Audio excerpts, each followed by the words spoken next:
안녕하세요. 약사 푸른달 그린비입니다. 고지혈증, 고중성지방혈증, 고콜레스테롤 혈증, 이상지질 혈증, 한 번쯤은 들어보셨을 단어일 텐데요. 혹시 이 단어들이 각각 어떻게 다른지 알고 계신가요? 혈액 내 지질 지표의 다양한 종류에서 기인하는 다양한 질병명은 이를 공부하기도 전에 벌써 질리게 만들어 버리는데요. 오늘은 저와 함께 여러 가지 체내 지질 지표에 대해 알아보고 이에 따른 질병명의 정의와 이상지질혈증의 종류와 약물의 작용 기전에 대해 알아보겠습니다. 혈액에는 다양한 종류의 기름 성분인 지질이 있으며 이 지질은 혈액을 떠다니며 각자의 고유한 기능을 갖고 있습니다. 첫 번째로 콜레스테롤은 여러 고리가 합쳐져 있는 구조를 가지며 여러 생리화학적 반응에 중요한 역할을 합니다. 대표적으로 세포막의 생성과 유지, 세포 내 수송, 세포 신호 전달, 호르몬 합성 등의 역할을 합니다. 콜레스테롤은 음식으로 섭취할 수도 있으며 간에서 생합성되기도 합니다. 두 번째 중성지방은 세 분자의 지방산과 한 분자의 글리세롤이 결합하고 있는 구조로 주로 에너지원으로 사용됩니다. 중성지방 역시 음식으로 섭취되기도 하며 과잉으로 섭취된 여분의 칼로리는 간에서 중성지방으로 합성됩니다. 혈액 내 지질 성분인 콜레스테롤과 중성지방은 물과 친하지 않은 소수성의 성질을 띠기 때문에 혈액 내에서 단독으로 떠다니지 못하고 리포프로테인, 한국말로는 지단백이라는 택시를 타고 다닙니다. 지질과 단백질로 구성된 구조 때문에 지질이라는 뜻의 리포의 접두사와 단백질이라는 뜻의 프로테인이 합쳐져 리포프로테인이라 합니다. 리포프로테인은 표면이 친수성과 친유성을 동시에 띠는 인지질로 구성되어 있고 표면에 마치 뗏목처럼 아포리포프로테인이라는 단백질이 떠다닙니다. 아포리포프로테인은 지질을 태운 택시가 제대로 목적지에 도착할 수 있도록 하는 내비게이션 역할 등을 합니다. 리포프로테인의 내부에는 승객인 콜레스테롤과 중성지방이 있습니다. 리포프로테인의 종류는 밀도에 따라 분류합니다. 밀도가 낮은 콜레스테롤과 중성지방의 비율이 높아 전체적인 밀도가 낮은 리포프로테인을 로우 덴시티 리포프로테인이라 하고 줄여서 LDL이라 합니다. 다음으로 밀도가 낮은 지질의 비율이 낮아 전체적인 밀도가 높은 리포프로테인을 하이 덴시티 리포프로테인이라고 하고 줄여서 HDL이라고 합니다. LDL은 지질의 비율이 높으므로 혈액 내를 떠다니며 조직이나 세포에 지방산 및 콜레스테롤을 공급하는 역할을 하고 HDL은 지질의 비율이 낮아 혈액 내를 떠다니며 조직이나 세포로부터 지방산이나 콜레스테롤을 받아 간에 전달하는 역할을 합니다. 마치 만차인 택시에서 승객들이 쏟아져 나오거나 빈차인 택시에 승객들이 타는 것과 같습니다. 다음은 혈액 내 지질의 흡수와 합성, 그리고 지질이 체내를 돌며 어떻게 사용되는지를 나타낸 그림입니다. 콜레스테롤과 중성지방이 간에서 합성되기도 하고 음식물로 흡수되기도 하며 LDL, HDL이라는 지단백 택시를 타고 혈액 내를 돌며 조직과 세포에서 지질이 타고 내리며 생리작용이 이뤄지는 모습을 기억해 주세요. 이후 살펴볼 이상지질혈증 치료제들은 이러한 일련의 작용의 고리를 끊어 혈중 지질 수치를 감소시키는 기전으로 작용합니다.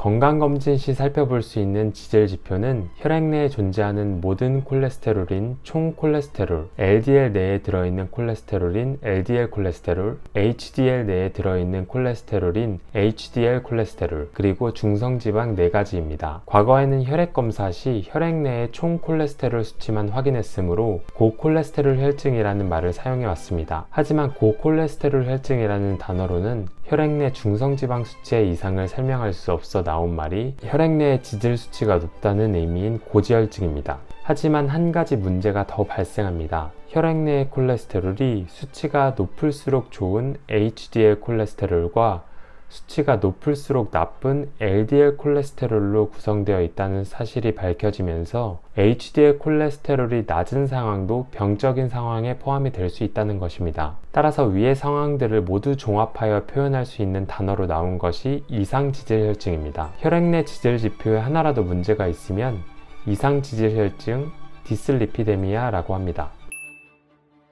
다음 표에서 보이는 것처럼 콜레스테롤이 240 이상, LDL 콜레스테롤이 160 이상, 중성지방 수치가 200 이상, HDL 콜레스테롤이 40 미만일 때 이상지질혈증이라고 합니다. 하지만 이상지질혈증이라고 환자들이 각 지표에 대한 개별적인 치료를 하지는 않습니다. 또한 서로 다른 두 명의 환자가 4가지 지표를 모두 동일하게 갖고 있다고 하더라도 한 사람은 치료를 받고 다른 사람은 치료를 받지 않을 수도 있습니다. 이는 환자가 갖고 있는 위험 요인에 따라 조절해야 하는 지질의 목표 수치가 개별화되기 때문입니다. 22년도 개정된 이상지질혈증 진료 지침에 따르면 환자를 저위험군, 중등도 위험군, 고위험군, 초고위험군 및 당뇨병 환자군으로 나누고 각 위험도에 따라 LDL 콜레스테롤의 목표치를 다르게 설정하고 있습니다. 이상지질혈증의 치료 시에는 주로 LDL 콜레스테롤과 중성지방 수치를 조절 목표로 삼고 약물 치료를 시행합니다.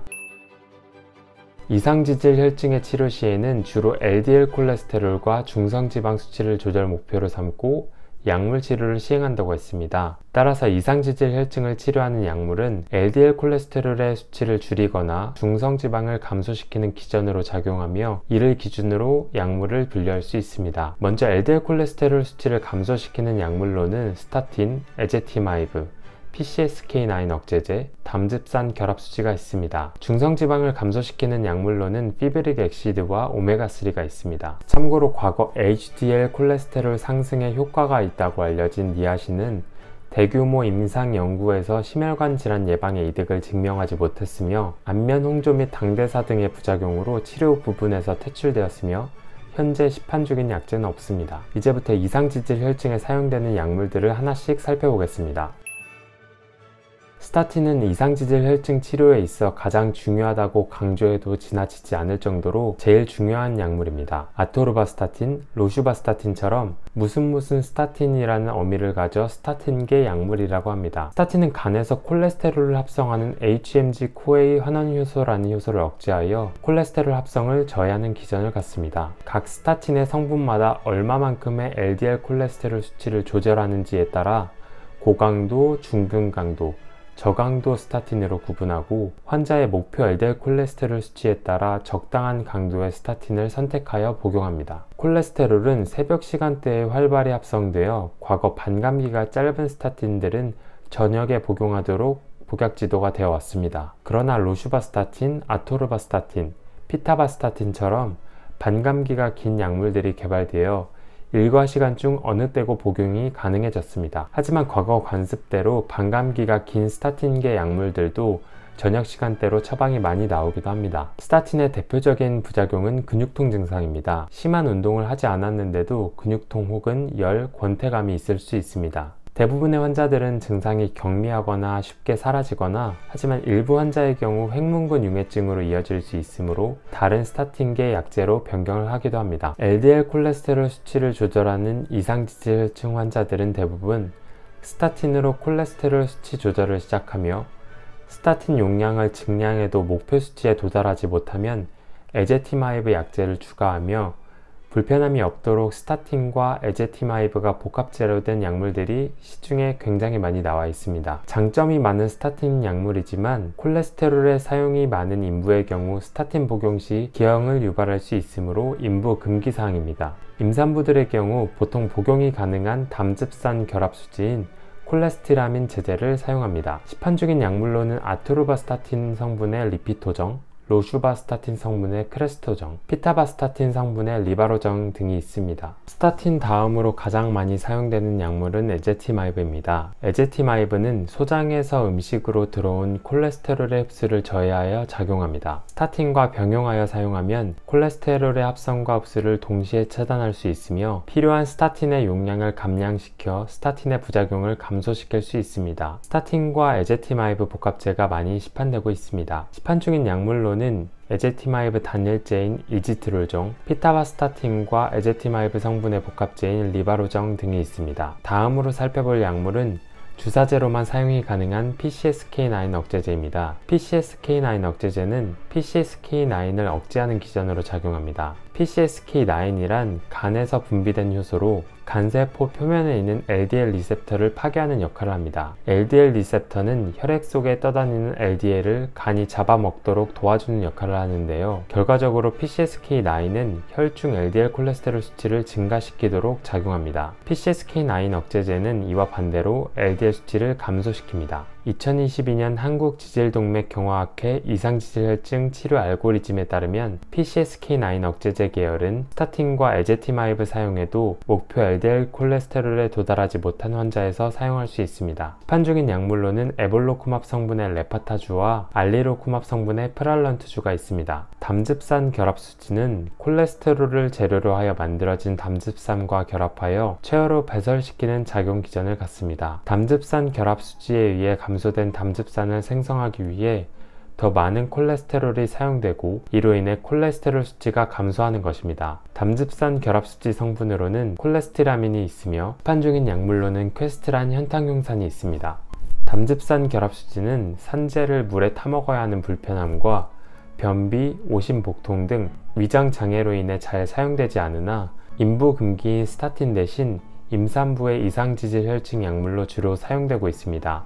하지만 아쉽게도 경제성 문제에 의해 제약회사에선 23년 4월을 끝으로 해당 약물의 생산을 중단한 상태로 현재 유통 중인 약물은 없는 상황입니다. 지금부터 살펴볼 약물들은 중성지방 수치를 감소시키는 목적으로 사용되는 약물입니다. 피브릭 엑시드 계열의 약물은 중성지방을 지방산과 글리세롤로 분비하는 라이페이지의 활성을 증가시켜 중성지방을 감소하는 기전을 갖습니다. 페노피브레이트 성분의 리피드 슈프라정, 젬피브로질 성분의 로피드 캡슐처럼 단독으로도 사용되고 페노피브레이트와 피타바스타틴의 복합제인 페바로F 캡슐처럼 스타틴과의 복합제로도 출시되어 있습니다. 국내 출시된 제품의 성분들은 대부분 페노피브레이트며 젬피브로질 성분의 경우 스타틴과의 병용 시 간 장애나 근육통을 유발할 수 있습니다. 이 때문인지 국내 출시 중인 제품은 로피드 캡슐이 유일합니다. 오메가3는 보통 건강기능식품으로 많이 접하기 때문에 처방되는 약물이 있다는 것에 놀라시는 분들이 많은데요. 오메가3는 중성지방 수치를 감소시키는 효과를 승인받아 이상지질혈증 치료에 사용됩니다. 오메가3는 간에서 중성지방의 분비를 억제하고 대사를 증진시키는 역할로 중성지방을 감소시키는 기전을 갖습니다. 오마코 캡슐이나 한미 오메가 연질 캡슐 등의 제품들이 시판되어 있습니다. 건기식으로 나와 있는 오메가3의 형태는 생체 이용률과 순도가 높은 RTG형을 주로 사용합니다. 하지만 이상지질혈증의 적응증을 승인받아 전문약으로 분류된 오메가3는 순도는 높으나 생체 이용률이 낮은 EE 형태입니다. 오늘은 이상지질혈증의 다양한 기준과 여러 약물에 대해 알아보았습니다. 이상지질혈증에 대한 중요 포인트를 정리해 보았습니다. 첫 번째, 이상지질혈증 혈액검사 시 확인하는 지표는 총 콜레스테롤, LDL 콜레스테롤, HDL 콜레스테롤, 중성지방이며 각 지표 중 하나라도 이상이 있는 경우 이상지질혈증이라고 합니다. 두 번째, 이상지질혈증 환자의 치료 시 치료 목표는 주로 LDL 콜레스테롤과 중성지방으로 잡으며 그 중에서도 LDL 콜레스테롤 수치를 1차 치료 목표로 두고 치료를 시작합니다. 세 번째, 목표 LDL 콜레스테롤 수치는 개인의 위험 인자에 따라 개별화될 수 있습니다. 네 번째, 이상지질혈증 약물은 크게 LDL 콜레스테롤 수치를 조절하는 약물과 중성지방 수치를 조절하는 약물로 나뉩니다. 이상으로 영상을 마칩니다. 감사합니다.